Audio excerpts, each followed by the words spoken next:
Please subscribe, not now, but right now. Subscribe to the Fight Week Show. We'll see you guys on the road soon.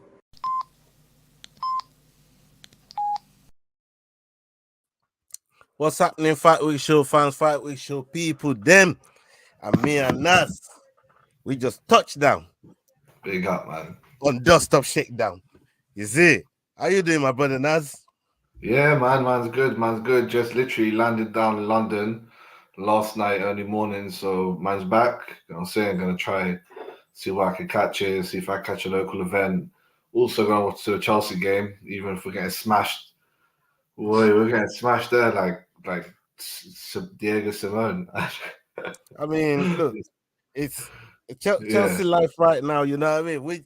I've just come fresh from us dealing with Chelsea and shit. So you're on the high.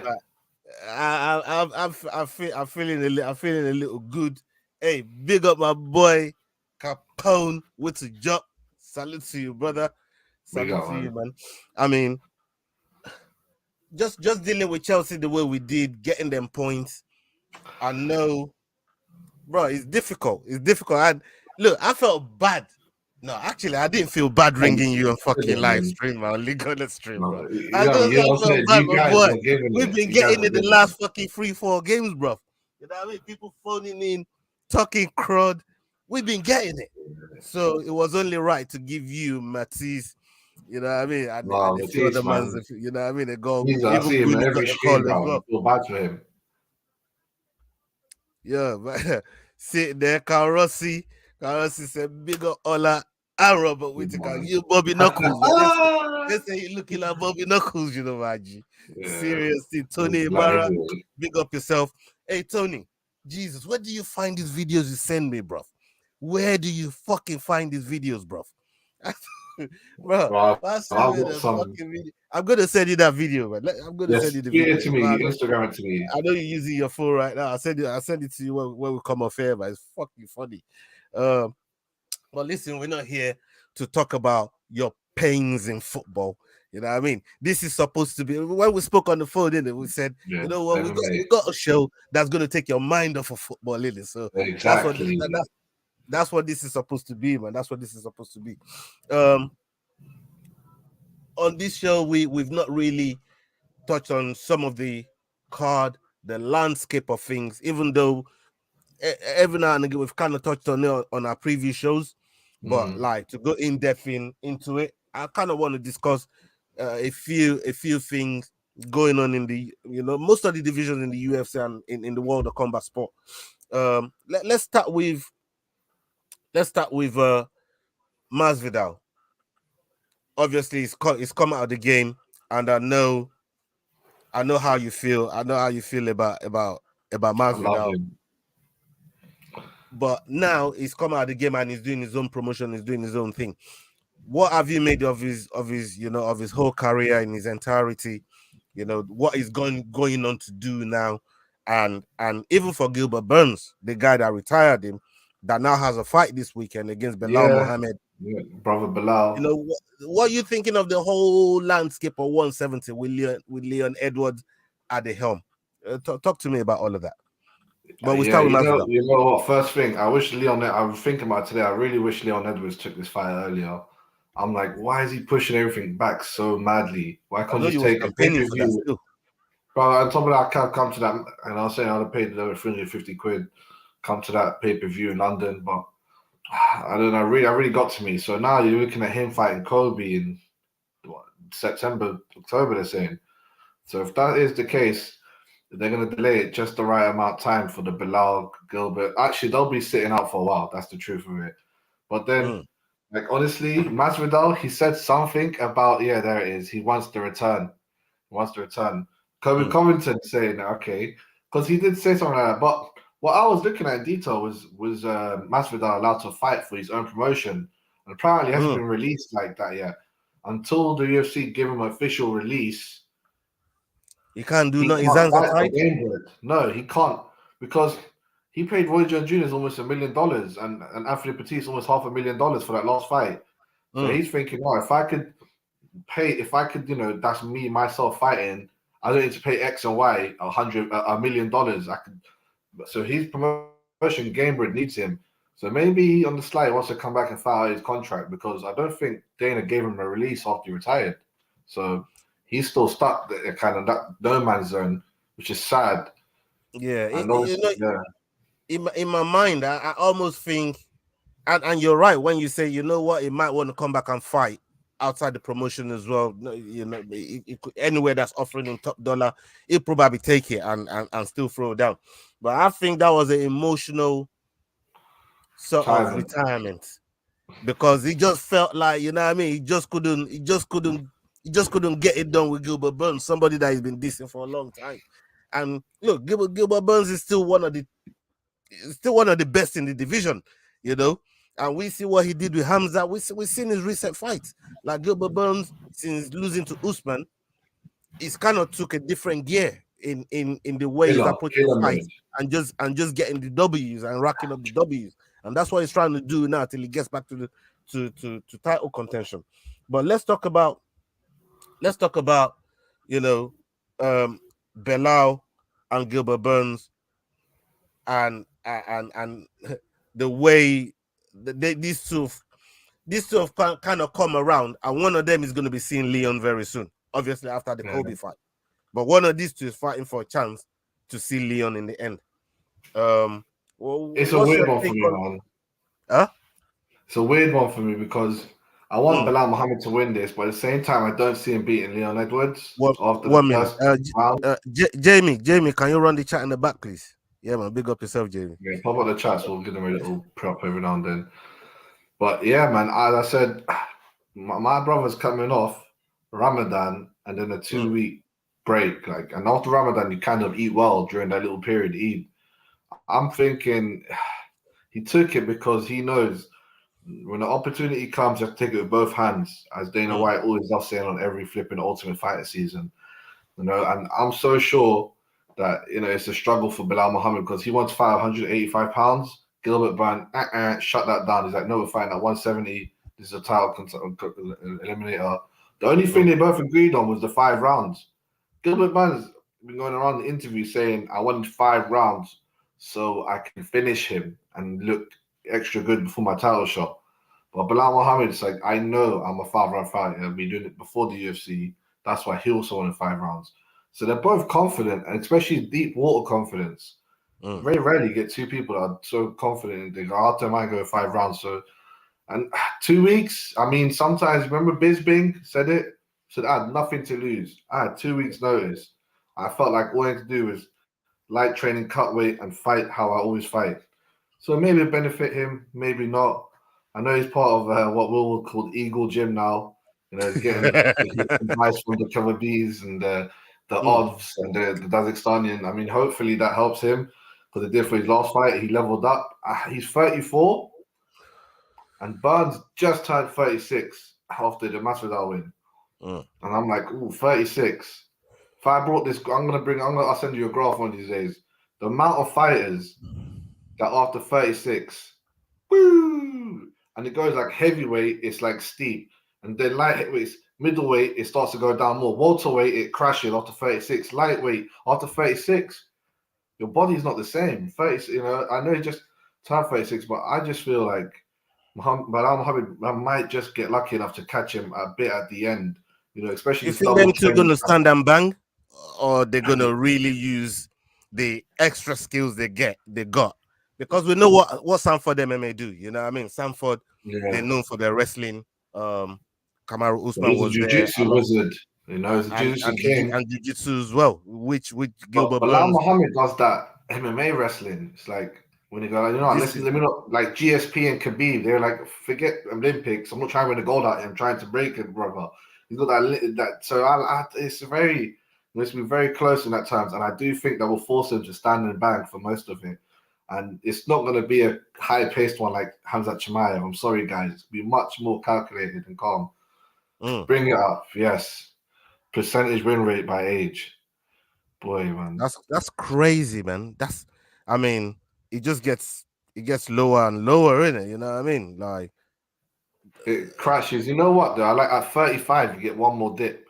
But after 36 is where it's crazy. Now, if honestly, if heavyweights weren't in that, it would be crazy steeper because heavyweights carry that. They carry the age. If it wasn't for them, they can last just that little bit. Exactly. If you go from welterweight below, it's like speed, synapses, neuron, all that quickness, mental ability.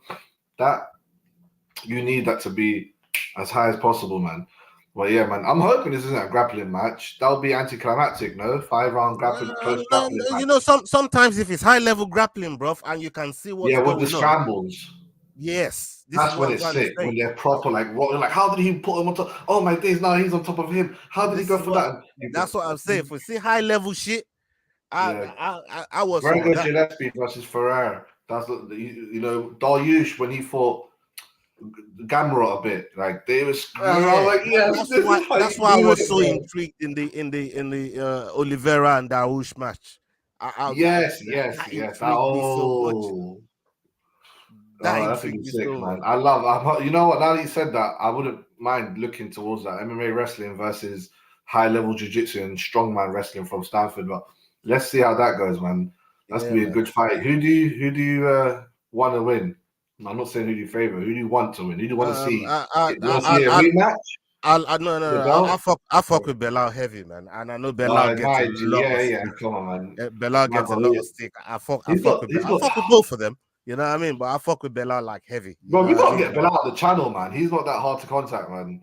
Bro, he's cool about it, man. We just get him on the channel, bro. Yeah, man. Like, and one of the press conferences that I went to as well, when they came to London, Belal was there with Oliveira and Sean O'Malley. It was 3 of them that was on the stage. Yeah, I remember that. You know what I mean? Yeah, man. That was a mad one. And he does a calling show on his channel, you know. Yeah. Bare random brothers from across the UK. I'm gonna look into that. I'm gonna look into that, man. Big up Delgona TV. Salute to you, man. Everybody in the chat. I see Carl Rossi. You know what I mean? Diego C. Palace. All of you, man, in the chat. Big up yourself, man. And look, that's what they say. If Bobby Knuckles had a hat on right now, what? You know what I mean? It'll be looking kind of Nas. I can't lie. I need to get a bit more time though. I need to spend a couple more months in Morocco in the summer. Get that tan on. Yeah, man. I turn nice and gold. Man. We love Bobby Knuckles. We see Oregon Guna, against Dracus. Big up yourself. I'm gonna throw the fight against Dracus. Break on Dracus, guys. I'm gonna throw the fight. I shouted him and Cameron today still. But them, man, they are working relentlessly, blood. Like, are they both fighting? Every time I'm on their team, them and they're savages, bro. You know what I mean? They're working. Oh, wow. They look, Dracus knows Robert Whittaker it's not you know what I mean, walk in the park. You have to come with your A game, everything you got. And to be fair, he's been doing that. I'm watching his thing. He's been doing that, man. We're talking to him. And we're gonna see about getting him back on the channel. Look, I wanna switch gears a little bit here. We got Holloway versus Arnold Allen. We'll come back to that one. Holloway and Allen. That fight recently happened, and Max wins by unanimous decision. Now, do you expect Max to finish Allen, or did you expect Allen to kind of surprise everybody and get one up on Max? But now that Max won, what's next for Max? Because Max has been to the pinnacle of the division and he can't get past Volkanovski in 3 fights. What's next for this brother? Well, you don't look like anybody's beating Volkanovski. Funny enough, I don't see Yuri really beating him, sadly. Let me see until I'll wait. I'll have to research that a bit more, see at what level he's on, but I don't think so. But Holloway's already gunning for McGregor, a Dustin rematch. He said McGregor any weight, and then I also see them trying to give him Aljamain Sterling if Aljamain Sterling wins and goes up weight. They don't like Aljo like that. They don't have a love for him, brother. They're going to be like, oh, yeah, you want a title shot against Volkanovski? Yeah, sure. Here you go. Fight Holloway. Beat Holloway at featherweight of Aljo. And then you get to fight Volkanovski for the title. They'll do him dirty like that. So either way, I feel like he has 1 or 2 possible big fights in the horizon. You know, big up their man there from MMA Junkie. Yeah. Which article is that even? But yeah, McGregor anyway. Yeah, brother. Daniel Cormier more or less summed it up earlier as well, man. He said basically that he needs to take a fight while waiting for one of these bigger fights to come. Like he has to take another person, and he should definitely take someone that's on the come up in featherweight. And what I was thinking of was a fighter that's fighting this week, a Marvov, whose opponent, Bryce Mitchell, fell out, which made me very sad, honestly. I was really, really looking forward to that fight.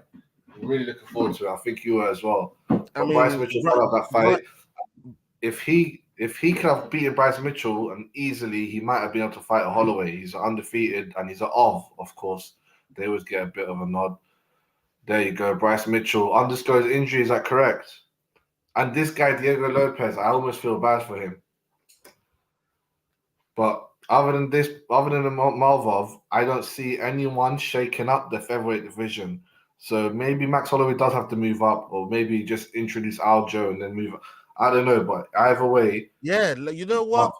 That's not a bad segue when you say introducing Aljo. Aljo's got a fight with Triple C this weekend. Of course, we're going to talk more about that tomorrow as well when we do the preview. Come support the preview tomorrow, people. We're going to be doing the preview. I think it's going to be 10 p.m. UK time tomorrow night for this pay-per-view, and then we'll go watch along on Saturday, 3 a.m. UK time. We're going to be doing the watch along for the pay-per-view card, Aljo versus Triple C. Aljo versus Triple C. Co-main event. We're just talking about Burns and Belal. This card is mad. This card is absolutely insane. So people come and join us for that. Don't miss that. Don't miss that at all, man. Aljo going to the featherweight to shake it up a little bit. Obviously, Aljo already said, look, I'm going to really make way for my boy Merab, because obviously Merab don't want to fight him. I'm going to make way for my boy Merab, and I'm going to step up to 145 and go and see what I can really do up there. And if you wanted that title fight, him coming from 135 as a former champion, or maybe even a champion, but let's just say former champion, at the very least. What do you think he'll get? Do you think he'll get a title shot straight away, or do you think someone like Max might have to welcome him first into the division?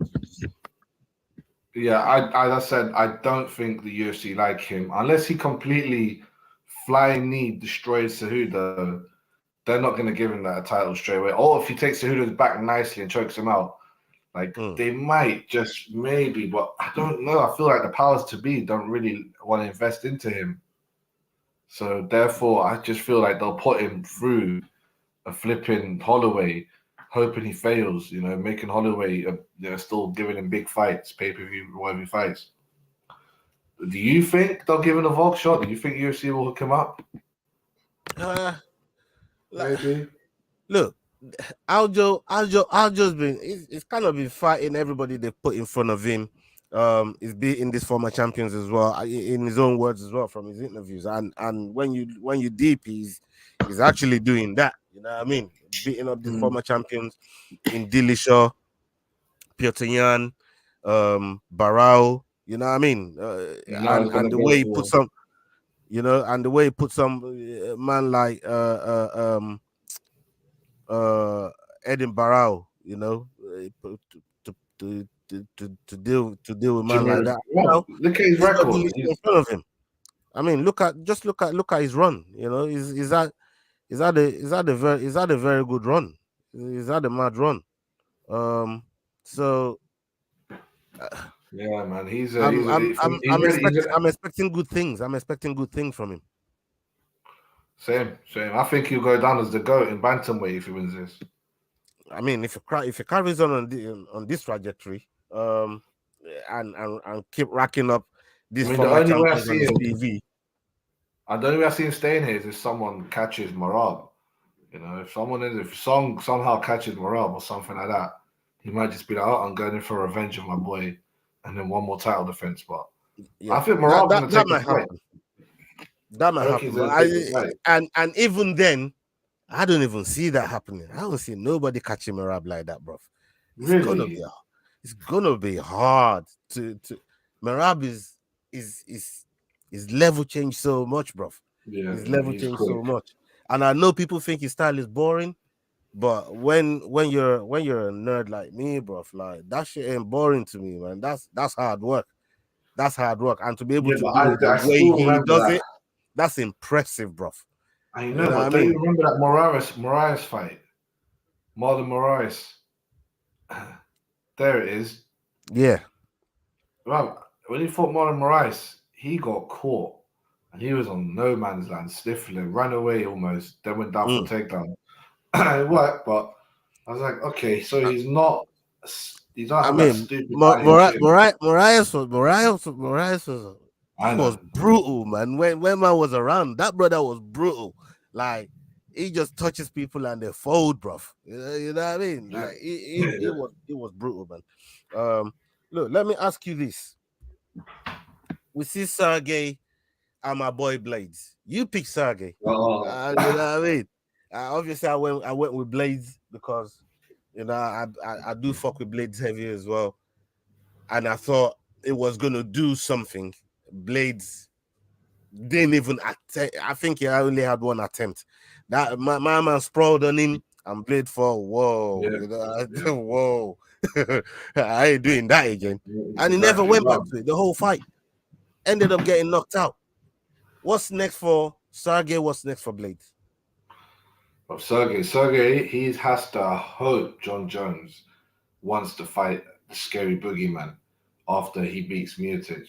Honestly, if I was Sergey, though, I'll fight now. Someone, someone on the, I don't know. Let me think. I can't say Aspinall. Maybe that's too risky. Maybe Rosenstrike if he wins his fight that's coming up. Something like that. Just get another fight. I don't know who he has to fight an opponent in the top 7. Fight again and make it seem like, all right, I have 7 knockouts in a row. I'm the real boogeyman. Hype it up because it's just not there enough to force John Jones to not retire after the Miocic fight. You know, it's a slight risk for John Jones to him, and it's not worth the money and the viewership. He wants Ngannou, he said today. That was crazy when I heard that. I was like, Ngannou will never make the Hall of Fame of the UFC purely because of how bad his relationship was left with them. So I'm telling you, John Jones, you need to fight Pavlovich, and that way you'll finish as like the super GOAT. Because Pavlovich, after John Jones leaves, he'll carry on for a hot minute as a champion. Maybe 1, 2, 3 defenses. I still think that this guy is the future of the MMA, and he's gonna fight for the title next because Miocic is gonna lose to John Jones. John Jones is gonna retire. He's gonna fight the title against Tommy Esper. No, that'll be a decent fight. That'll be something. That'll be something. I'm actually looking forward to seeing Sergey and his rise in the heavyweight. And now that somebody like Francis is out of the way, he can really go up there. John Jones is going to be out of the way. Maybe Stipe might even retire after this one. Of course he will. You know what I mean? So the landscape is like wide open for someone like him. It's the same way I'm trying to see what Magomed Ankalaev is going to do at 205 as well. Obviously, had that draw with Bahovic, but look, let me quickly move away from there because I wanted to ask you about this boxing fight with Alvarez and Mendes. Bro! You know what? I'm shocked I didn't continue doing the watch along because I just carried on watching that fight. That was a mad fight, bro. The whole event, like even the ladies fight, Beck Rawlings, like I used to like in the UFC. I remember she got a mad knockout with Paige Van Zandt. But that Chad Mendes fight, jeez, bro, wow, wow. Just look, that picture that sums it up. That's great. I mean, better boxing, man. That boxing there, that's a whole different boxing, look. You know what I mean? This is basically MMA striking. You can even do spinning back fists, I think, and hammer punches. Like this is almost MMA striking, no kicks. That's about it. Yeah, it's crazy. You need to be a dog for it. Like honestly, I can't believe Alvarez won. Like that last minute knockdown he got, and then he got knocked back down.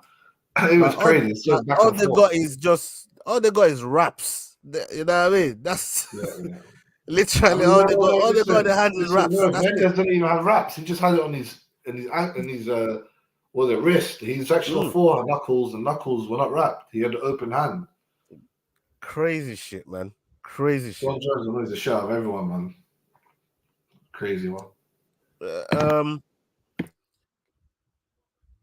Francis Ngannou. What's going on with this brother? To say about Ngannou. I've been wanting to talk about him for a minute, and there's a lot of news around him, bro. Like, none of it's good news. One minute we're hearing he might be going to PFL. The next minute we hear one championship is, you know what I mean, trying to do a deal with him. Now we're hearing one championship saying he's being unreasonable with his demands. Like, what have you made of everything what's going on with Francis Ngannou now? Because he's been, the more you're not fighting, the more people are really checking for you no more. You know what I mean? Even though there's a lot of media outlets because of the type of person and the story that Francis Ngannou have, is why they still kind of keeping the story relevant right now.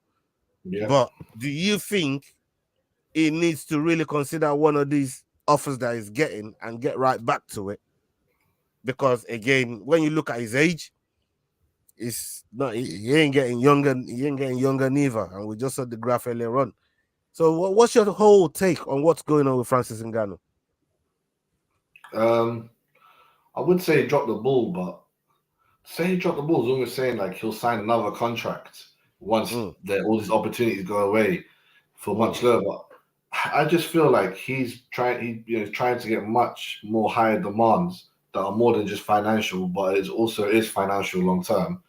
Right. But he has such a arrogant, an ego attached to what he believes in is correct and he's not going to bet. He thinks he could be revolutionary to a degree.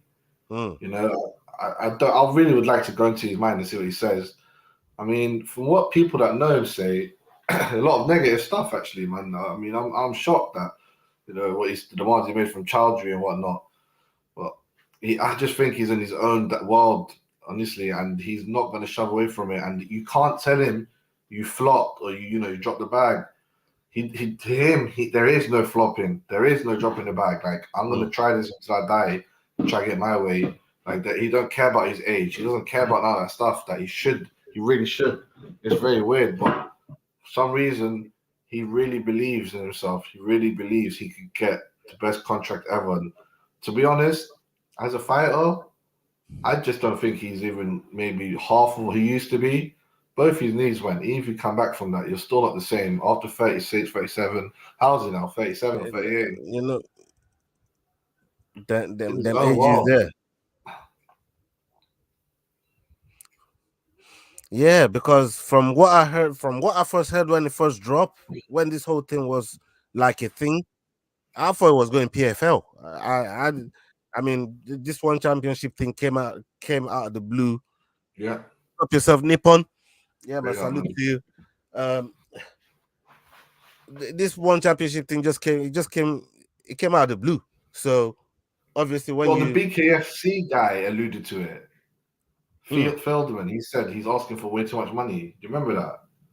This is what I'm saying. So I don't know, man. I don't know. I feel like PFL was the first name that I really heard that they were like real serious about getting Francis Ngannou on board. So yeah, we'll see what happens, man. We'll see what happens. I just think he went from the less. Yeah, I just think the less he's not fighting, the less relevant, he's gonna become. So people want to see him back in the cage. No one knows who he's gonna fight. No one knows who he's gonna fight. No one cares. It's almost just him versus whoever. Where if he had him versus somebody, it'll be much more bigger, But he's fighting. I think that's why he's lobbying for those cross promotion sort of fights, so it can really, get that pop and get that money. You know what I mean? That boxing ain't happening. They tricked him. Tyson Fury and Wilder tricked him or something. That boxing is not happening. Bro, Yeah, that's a mad thing. That's his dream, though. He's in his own world. Tyson Fury tricked him. He's like, come in here, come in the ring. We'll fight one day. I promise you. I heard the Joshua Wilder fight is like really close. What do you think about that? I heard it's done from the articles I've heard been it's done. I heard it was close. So you hearing it's done? Eddie Hearns came out and said he got it done with the Saudis. They're gonna make all the fights in one night. Usyk versus Fury, AJ versus Wilder, who just caught with a gun and a bag of weed. Why? Yeah, 2 days ago. That's a card. That's a card and a half. If they're able to put a banger super card like that together, the whole world's gonna be watching. Yeah, it'll be like the first time ever you care about more than one fight in boxing. It'll be the first time you have to watch 2 fights in a row. It's like MMA almost. But 2 fights in boxing could be 24 rounds. And 24 rounds, with all the breaks, that could be like, an hour. When in UFC an hour, you watch 3 fights, 4 fights. Tyson Fury, Anthony Joshua, Deontay Wilder. That's call me crazy, but I think the best boxer out of these 3 is Tyson Fury. They're not wrong.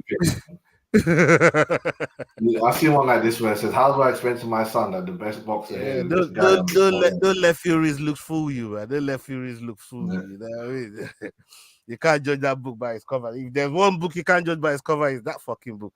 But if BKFC want to blow up, become on the same level as not the same, but similar level to UFC quickly, they need to do 2 things. They need to sign Tyson Fury and sign Conor McGregor.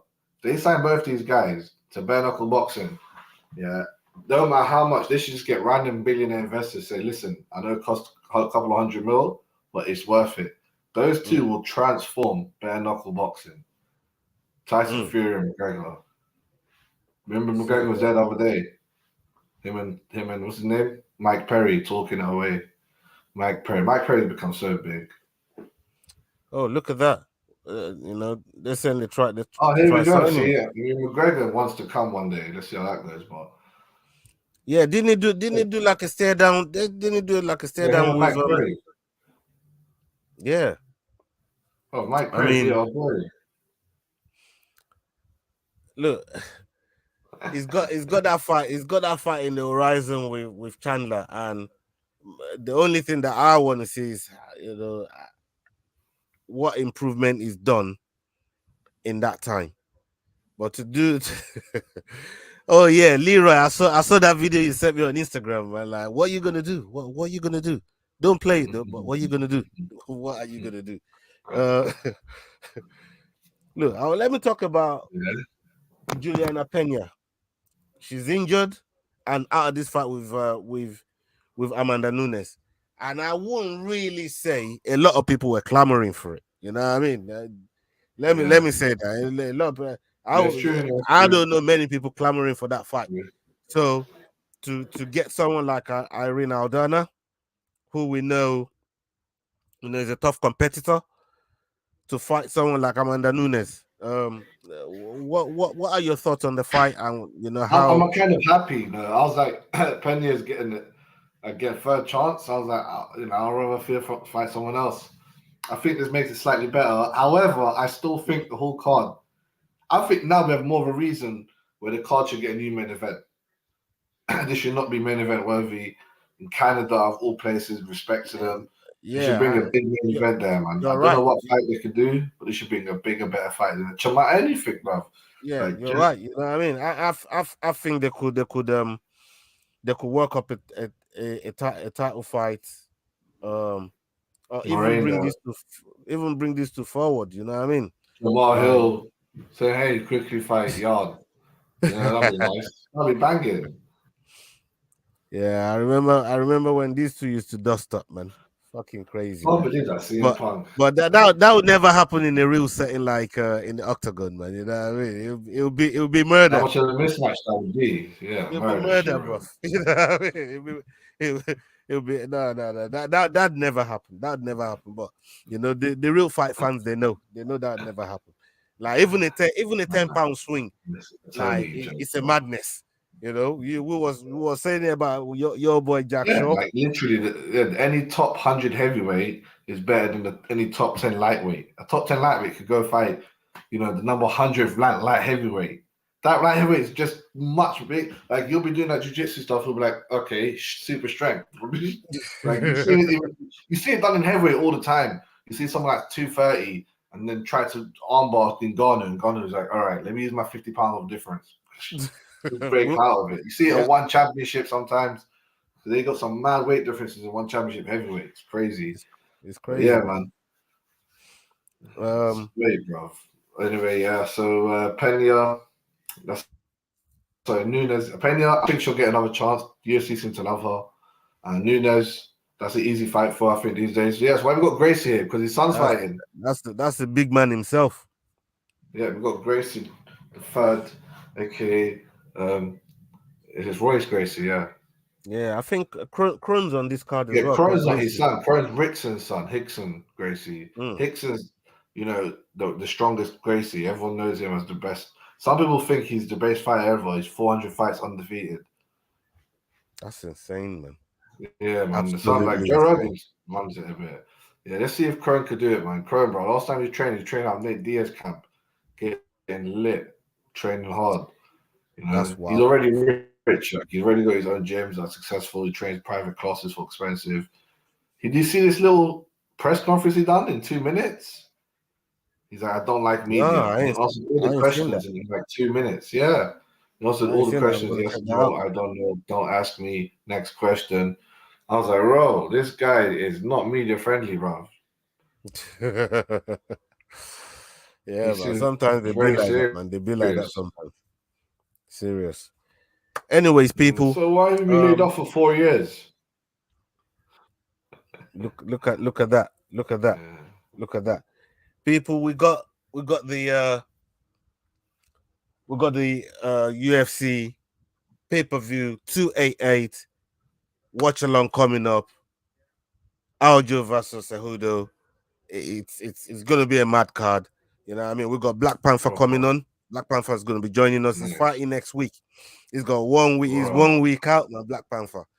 Big up yourself. And it's nice to have him watching other fighters. Yeah. And the Combat Cave team, they've gone to Thailand today. Bafana's team. They've gone to Thailand today for kickboxing tournament. So good luck to those guys over there. Hopefully Bafana's probably going to be joining us tomorrow. We're just trying to not tomorrow, on Saturday. We're just trying to figure out what the load shedding timetable is over there. And then we're going to try and work something out with those guys. We love all those guys from South Africa. They, you know what I mean? I can't wait. They fuck with us heavy. Say that again. I can't wait to go there one day. Yeah, man, that'll be live, man. That'll be live. They fuck with us heavy. You know what I mean? So it's only right to show them love as well. And like I said, we got the preview tomorrow. So come link us up for the preview tomorrow. Watch along Saturday. Man, it's gonna be a mad weekend for sports. Football galore. Yeah. It's crazy. We got Newcastle on Sunday. Who you man got? Cause everybody's waiting for that 007, man. I saw we got Forest. Is it Forest? You got Bournemouth. Bournemouth and then Forest. Yeah, it's Bournemouth and Forest. Yeah, Bournemouth and Forest next. Yeah. Yeah, Bournemouth's winnable, drawable. Drawable, you know. You don't even believe that. Not even you believe that. Draw. We can get draws can happen. We just make it a stinky 0-0. You see, you think the way Bournemouth has been playing? You see the way Bournemouth has been playing, innit? Yeah, they come back with a vengeance, bro. They're moving. I think they'll survive. They won't get relegated. I think they'll survive, man. I had them guaranteed going down, but I think they're gonna survive. Bro, this will be mad when Southampton go down and we got to buy their players. It's gonna be a mad one. That's crazy, man. That's fucking. You might as well get Ward Prowse and we'll get Lazio. It'll be Mudrick and Trossard all over again. No, man. You guys will get Ward Prowse and we'll get Lazio. And you're like, no, we want Lazio. Everyone wants that, brother. Everyone wants it. Man. Look, get relegated. Someone has to get him. He's talented, man. He's a talented brother still. He's a talented brother. Yeah, Emmanuel Essien, man, and Mikel. United still drawing 0-0 with Brighton. They're playing right now, so. Oh no way! My boys are watching another room, man. Still, I'm gonna join them now. Yeah, man. It's gonna be It's gonna be a good weekend for sports. So people come and join us. And Naz, thank you so much. I knew you just landed. Man, I'll be here tomorrow, day after, all of that, man. Yeah, man, I know you just landed. So yeah, man, big salute to you for doing nice this. and I mean, and probably next week we'll run another episode and see, what's happened over the weekend in the world of sports. Bro, thank you so much for turning up. My boy Leroy in the back doing the Lord's work. Salute to you. Always love. And people, come link us up on the weekend. And hasta la vista, man. We're out, people. Peace. Yo, guys, this is Adrian Yanez telling you to use those handles. Hit, click,